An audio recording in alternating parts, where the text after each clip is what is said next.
तो गाइस कैसे हैं आप सब लोग। दी एस्केपर की एपिसोड 07 के साथ हाजिर हो। तो लास्ट एपिसोड के एंड पे आपने देखा था कि हमारी जुंची को यंग मिस अपने पास एक बुक देती है जिसके अंदर की एब्जॉर्प्शन टेक्निक लिखी होती है। वो उसे कहती है कि यहीं पर बैठकर इसको कल्टीवेट करो, इसको रिफाइन करो, क्योंकि मैं भी यहाँ पर बैठकर कल्टीवेट करने वाली हूँ और मैं यहाँ पर तुम्हें बचा नहीं पाऊंगी अगर तुम मुश्किल में पड़ जाते हो। तो वहीं पर उस कल्टीवेशन बुक को पकड़ता दोनों बैठकर कल्टीवेट करना स्टार्ट कर देते हैं। थोड़ी देर के बाद का सीन दिखाते हैं। अंकल शैन जैन वहाँ पर पहुंच जाते हैं। तो अंकल जैन अपने साथियों के साथ वहाँ पर पहुंचते हैं और यंग मिस को वहाँ पर देखते हैं कि वो कल्टीवेट कर रही है। वो कहती है यंग मिस तो बिल्कुल ठीक है, चलो शुक्र है कि यंग मिस ठीक है। फिर साथ ही वो साइड के ऊपर जानवी की तरफ देखते हैं तो जानवी की डेड बॉडी वहाँ पर पड़ी होती है। तो वो कहते हैं जानवी तो मर चुका है। उसके बाद अंकल शांत होते हैं, वो यंग मिस के पास जाते हैं और जाकर कहते हैं यंग मिस क्या आपने खत्म कर लिया, क्या आपने इनहेरिटेंस की पावर को रिफाइन कर लिया। तो यंग मिस अपनी आंखें खोलती है और उसे कहती है हाँ मैंने कर लिया, मैंने इनहेरिटेंस की पावर को ले लिया है। तो इस बात से अंकल शान बहुत ज्यादा खुश हो जाते हैं और कहते हैं ये तो हमारे लिए, हमारी फैमिली के लिए एक बहुत ही बड़ी ग्रेस की बात है। हमारी जैन फैमिली में दोबारा से एक बहुत ही बड़ी फैमिली बनने वाली है, हमारी जैन फैमिली राइज कर जाएगी। जबकि हमारा रुंची भी उठकर खड़ा हो जाता है और उसे कहता है खुसट कहीं कि ये जो इनहेरिटेंस की पावर है जो तुम्हारी यंग मिस ने ली है तुमने नहीं ली, तो फिर तुम इतना ज्यादा खुश क्यों हो रहे हो। जबकि बुढ़ा आदमी जो होता है वो यानी मास्टर जैन जो होते हैं वो उसकी तरफ देखते हैं और गुस्से के साथ उसे कहते हैं लड़के तुम अभी तक जिंदा हो तो अब तुम बिल्कुल भी जिंदा नहीं बचोगे। और वो सभी लोग गुस्से के साथ मां रुंची को घूर कर देखते हैं और कहते हैं यंग मिस प्लीज अब साइड के ऊपर हो जाए, अब हमें इस लड़के को मारने दे। हमने इस लड़के के साथ आपकी नकली शादी करवाई लेकिन ये आपकी रेपुटेशन का सवाल है, क्योंकि अब आप इनहेरिटेंस की पावर लेने के बाद जैन फैमिली की लीडर बनने वाली हैं। तो हम नहीं चाहते कि इस तरह का कोई कीड़ा मकोड़ा आपके आसपास रहे, तो हम इसे अभी मार डालते हैं। जबकि हमारी यंग मिस उनसे कहती है प्लीज इसे जाने दे, मैंने पहले भी कहा था कि इसका काम खत्म होने के बाद से जाने देंगे। कि अंकल जैन जो होते हैं उसकी बात को इग्नोर करते हुए कहते हैं नहीं, हमें अपनी जैन फैमिली की इज्जत बचाने के लिए इसको मारना होगा। अपनी पावर्स को रिलीज करते हुए झुंझी के ऊपर अटैक करने के लिए आगे बढ़ते हैं। जबकि हमारी यंग मिस उसके सामने खड़ी हो जाती है और कहती है ऐसा नहीं हो सकता, हमारी जैन फैमिली किसी भी ऐसे के साथ अनग्रेटफुल नहीं हो सकती जिसने हमारे पर एहसान किया हो, जिसने हमारे साथ कुछ अच्छा किया हो।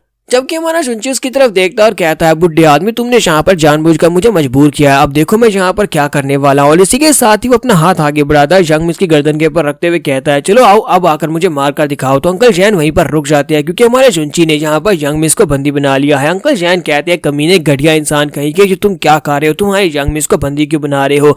बाकी के सभी डिसाइपल्स भी इस बात से काफी ज्यादा हैरान होते हैं और कहते हैं इस लड़के ने तो वाकई में हमारी यंग मिस को बंदी बना लिया है।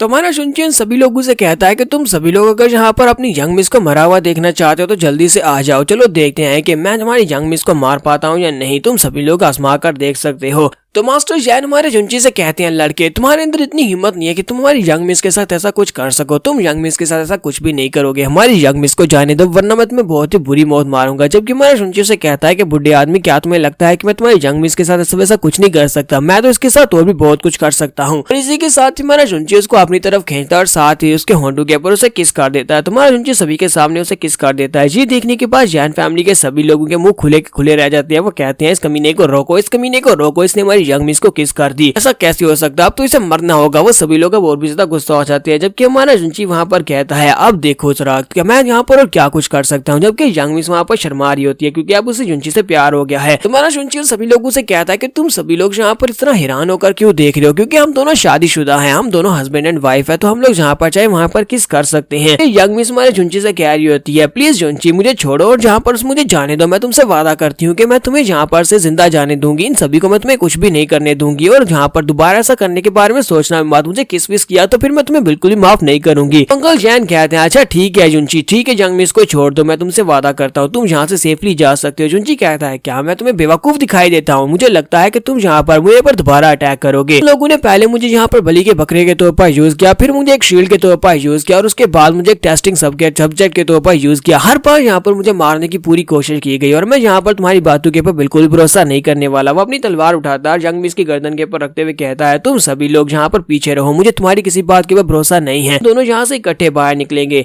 इसी के साथ ऊपर की तरफ देखता है तो वहाँ पर जितने क्रिस्टल्स होते हैं वो सभी बर्फ बांध चुके होते हैं और साथ ही आसमान के ऊपर से बर्फ गिरी होती है। वो इस बात से काफी ज्यादा हैरान होता है और कहता है कि यहाँ पर तो आसमान है ही नहीं, केव के अंदर बर्फ कहाँ से आ रही है। तो सामने की तरफ देखता है तो वहाँ पर अंकल शान होते हैं। अंकल शैन जो होते हैं वो अपनी पावर्स को रिलीज कर रहे होते हैं। ये उनकी फैमिली की अल्टीमेट टेक्निक होती है जिसको यूज करते हुए आसपास के माहौल को आइस में चेंज कर सकते हैं। तो वो जुंची से कहते हैं लड़के तुम यहाँ पर बहुत ही बुरी तरह से मरने वाले हो क्योंकि मैंने यहाँ पर अपनी अल्टीमेट टेक्निक को रिलीज कर दिया है। तो हमारे जुंची भी इस बात से बहुत ज्यादा हैरान हो रहा था क्योंकि उसके पाँव जो होते हैं वो भी वहाँ पर बर्फ में जम जाते हैं, ग्राउंड के अंदर से आइस क्रिस्टल्स निकलते हैं और उसके पाँव वहीं पर फिक्स हो जाते हैं, यहाँ तक कि उसकी बॉडी और उसके बाजू भी वहाँ पर आइस में फिक्स हो जाते हैं। जुंची कहता है कि मैं तो यहाँ पर से मूव ही नहीं कर पा रहा, अब मैं क्या करूंगा। जबकि यंग मिस भागती हुई आगे बढ़ती है और अंकल शान से कहते हैं अंकल शान यहाँ पर चल क्या रहा है, ये सब कुछ क्या है। अंकल शान उसे कहते हैं ये एक स्पेशल टेक्निक है, इसको स्पिरिचुअल राम की सीक्रेट मूव कहते हैं, जो मेरा स्पेशल सीक्रेट मूव है। आज तक तुमने भी सीक्रेट मूव को नहीं देखा होगा। तो बाकी के सभी डिसाइपल्स भी अब यहाँ पर काफी ज्यादा गुस्से में होते हैं और वो आगे बढ़ते हैं और जुंची से कहते हैं तुम एक कचरे हो जो कि कल्टीवेट भी नहीं कर सकते और तुम यहाँ पर हमारी यंग मिस के साथ शादी का नाटक करने के लिए बुलाए गए थे और तुम यहाँ पर इस शादी को असली समझ बैठे। तुम्हें क्या लगता है कि तुम हमारी जैन फैमिली के खिलाफ जा सकते हो? तुम्हारी हिम्मत कैसी भी यंग मिस को किस करने की? तुम हम सभी के हाथों से मरने वाले हो। जबकि हमारा जुंची वहाँ पर सोच रहा होता है, हमारा जुंची वहाँ पर महसूस करता है और कहता है ये स्पिरिचुअल राम की पावर्स है। जो स्पिरिचुअल राम की पावर्स है तो इसका मतलब यह है कि मैं की एब्जॉर्प्शन टेक्निक को यूज करते हुए इसको एब्जॉर्ब कर सकता हूँ। तो वो जुंची से कहता है, जुंची उन लोगों से कहता है कि तुम सभी लोगों का बहुत बहुत शुक्रिया जो तुम लोगों ने यहाँ पर मेरे लिए सब कुछ किया है। तो अंकल शैन भी इस बात से काफी ज्यादा हैरान होते हैं और कहते हैं यहाँ पर कुछ तो गलत है। क्योंकि यंग मिस समझ आती है, यंग मिस कहती है तो की एब्जॉर्प्शन टेक्निक है, क्या ये लड़का यहाँ पर की एब्जॉर्प्शन टेक्निक को यूज करने वाला है? तुम्हारा जुंची वहीं पर खड़े खड़े की एब्जॉर्प्शन टेक्निक को यूज करते हुए एनर्जी को एब्जॉर्ब करता है और इसी के साथ ही ब्रेक थ्रू खा लेता है, वो भी वहां पर स्पिरिचुअल राम में पहुंच जाता है। तुम्हारा जुंची डायरेक्टली एस्टेब्लिशमेंट स्टेज से स्पिरिचुअल राम में पहुंच चुका है। ये देखने के बाद सभी लोग बहुत ज्यादा हैरान होते हैं और कहते हैं ये तो स्पिरिचुअल टाइड है, इसका मतलब यह है कि इस लड़के ने स्पिरिचुअल राम में कदम रख लिया। लेकिन ये तो सिर्फ और सिर्फ एक कचरा था, फिर इसकी कल्टीवेशन हम लोगों से ज्यादा आगे कैसे निकल गई, इसकी कल्टीवेशन हमसे ज्यादा इंप्रूव कैसे होगी। तुम्हारा जुंची अपने आसपास जितनी भी आइस क्रिस्टल्स होते हैं सभी को तोड़ देता है। सभी को तोड़ने के बाद तुम्हारा जुंची कहता है सभी लोगों का बहुत बहुत शुक्रिया जो मैंने यहाँ पर की एब्जॉर्प्शन को एब्जॉर्ब करना सीख लिया, वो भी स्पिरिचुअल राम के स्पेशल मूव आइस क्रिस्टल्स की वजह से। अब जुंची यहाँ पर फाइट करने के लिए रेडी है क्योंकि उसके पास अब कल्टीवेशन आ चुकी है और वो यहाँ पर अंकल शैन के बराबर आ चुका है क्योंकि वो अंकल शैन भी स्पिरिचुअल राम में है। तुम्हारा जुंची अपनी तलवार लेकर अंकल शान के ऊपर अटैक करने के लिए आगे बढ़ता है, जबकि अंकल शान वहाँ पर कहते हैं यंग मिस प्लीज साइड के ऊपर हो जाओ, और वो भी अपनी पावर्स को यूज करते हुए दोनों हाथों को सामने की तरफ करते हुए हमारे जुंची के अटैक को ब्लॉक करता है। तुम्हारा जुंची फायर पावर्स को यूज कर रहा है, दूसरी तरफ से अंकल शान वाटर पावर को यूज करते हैं। दोनों वहाँ पर अपने अपने अटैक को टकराते हैं तो अंकल शान पीछे की तरफ गिर जाते हैं, वो चिल्लाते हुए पीछे गिरते हैं। जुंची की तलवार के अंदर से जो स्पिरिचुअल एनर्जी की वेव्स निकलती हैं वो इतनी पावरफुल होती हैं कि बाकी सभी लड़के भी चिल्लाते हुए पीछे की तरफ गिर जाते हैं। अंकल शान के पीछे गिरने के बाद हमारा जुंची अब आगे बढ़ता है, उसके सामने खड़ा कर उसे कहता है बुड्ढे कुत्ते कहीं के, अब देखना अब मैं तुम्हारे साथ क्या करने वाला हूँ। तुम मुझे मारना चाहते थे ना, अब देखते हैं कि तुम मुझे मार पाते हो या नहीं। तो अंकल शान उसे कहते हैं कि मैं भाईजान शंग के साथ फाइट कर रहा था जिसकी वजह से मेरी बहुत सारी स्पिरिचुअल एनर्जी वेस्ट हुई है। तुम्हें क्या लगता है कि तुम यहाँ पर मुझे हरा पाते अगर मैं यहाँ पर अपनी एनर्जी को वेस्ट करके नहीं आता? जुंची उसे कहता है कि बकवास बंद करो, हार तो हार होती है। अपनी तलवार को उठाता है और कहता है कि अब यहाँ पर मरने के लिए तैयार हो जाओ। जैसे वो अपनी तलवार उठाकर अंकल शान को मारने लगता है उसी वक्त यंग मिस भागती हुई आगे बढ़ती है और जुंची से कहती है जुंची प्लीज रुक जाओ, इसको मत मारना। जैसी वो आगे की तरफ बढ़ी होती है उसी वक्त ऊपर से पत्थर गिरना शुरू हो जाते हैं। पूरी केव जो होती है वो ढहरी होती है, ऊपर से बहुत सारे पत्थर नीचे की तरफ गिर रहे होते हैं। ये सभी लोग कहते हैं हमें निकलना होगा। तो यहाँ पर हम लोग अपनी एपिसोड 07 का एंड करेंगे। एपिसोड की एक्सप्लेनेशन अच्छी लगी हो तो कमेंट करके जरूर बताइएगा। चैनल को सब्सक्राइब कर दे, वीडियो को लाइक और शेयर कर दें। शुक्रिया।